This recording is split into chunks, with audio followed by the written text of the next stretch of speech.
It was dreadfully cold. It was snowing fast and was almost dark as evening came on, the last evening of the year. In the cold and the darkness, there went along the street a poor little girl, bareheaded and with naked feet. When she left home, she had slippers on, it is true, but they were much too large for her feet, slippers that her mother had used till then, and the poor little girl lost them in running across the street when two carriages were passing terribly fast. When she looked for them, one was not to be found, and a boy seized the other and ran away with it, saying he would use it for a cradle some day when he had children of his own. So on the little girl went with her bare feet that were red and blue with cold. In an old apron that she wore were bundles of matches, and she carried a bundle also in her hand. No one had bought so much as a bunch all the long day, and no one had given her even a penny. Poor little girl. Shivering with cold and hunger, she crept along, a perfect picture of misery. The snowflakes fell on her long flaxen hair, which hung in pretty curls about her throat. But she thought not of her beauty, nor of the cold. Lights gleamed in every window, and there came to her the savory smell of roast goose, for it was New Year's Eve. And it was this of which she thought. In a corner formed by two houses, one of which projected beyond the other, she sat cowering down. She had drawn under her little feet, but still she grew colder and colder. Yet she dared not go home, for she had sold no matches and could not bring a penny of money. Her father would certainly beat her, and besides, it was cold enough at home, for they had only the house roof above them, and though the largest holes had been stopped with straw and rags, there were left many through which the cold wind could whistle. And now her little hands were nearly frozen with cold. Alas, a single match might do her good if she might only draw it from the bundle, rub it against the wall, and warm her fingers by it. So at last she drew one out. Whisht! How it blazed and burned! It gave out a warm, bright flame like a little candle as she held her hands over it. A wonderful little light it was.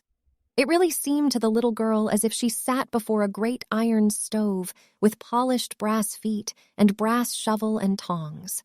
So blessedly it burned that the little maiden stretched out her feet to warm them also. How comfortable she was! But lo, the flame went out, the stove vanished, and nothing remained but the little burned match in her hand.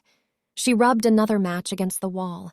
It burned brightly, and where the light fell upon the wall it became transparent like a veil, so that she could see through it into the room.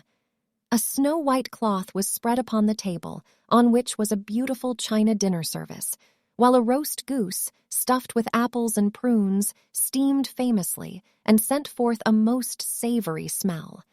And what was more delightful still, and wonderful, the goose jumped from the dish, with knife and fork still in its breast, and waddled along the floor straight to the little girl. But the match went out then, and nothing was left to her but the thick, damp wall. She lighted another match, and now she was under a most beautiful Christmas tree, larger and far more prettily trimmed than the one she had seen through the glass doors at the rich merchants'. Hundreds of wax tapers were burning on the green branches, and gay figures, such as she had seen in shop windows, looked down upon her. The child stretched out her hands to them, then the match went out. Still the lights of the Christmas tree rose higher and higher. She saw them now as stars in heaven, and one of them fell, forming a long trail of fire. "Now someone is dying," murmured the child softly, for her grandmother, the only person who had loved her and who was now dead, had told her that whenever a star falls, a soul mounts up to God. She struck yet another match against the wall, and again it was light. And in the brightness there appeared before her the dear old grandmother, bright and radiant, yet sweet and mild, and happy as she had never looked on earth. "Oh, grandmother," cried the child, "take me with you. I know you will go away when the match burns out. You too will vanish, like the warm stove, the splendid New Year's feast, the beautiful Christmas tree." And lest her grandmother should disappear, she rubbed the whole bundle of matches against the wall, and the matches burned with such a brilliant light that it became brighter than noonday. Her grandmother had never looked so grand and beautiful. She took the little girl in her arms, and both flew together, joyously and gloriously, mounting higher and higher, far above the earth. And for them there was neither hunger nor cold nor care. They were with God.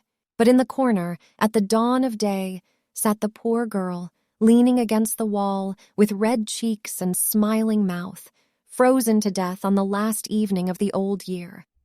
Stiff and cold she sat, with the matches, one bundle of which was burned. She wanted to warm herself, poor little thing, people said. No one imagined what sweet visions she had had, or how gloriously she had gone with her grandmother to enter upon the joys of a new year. The end.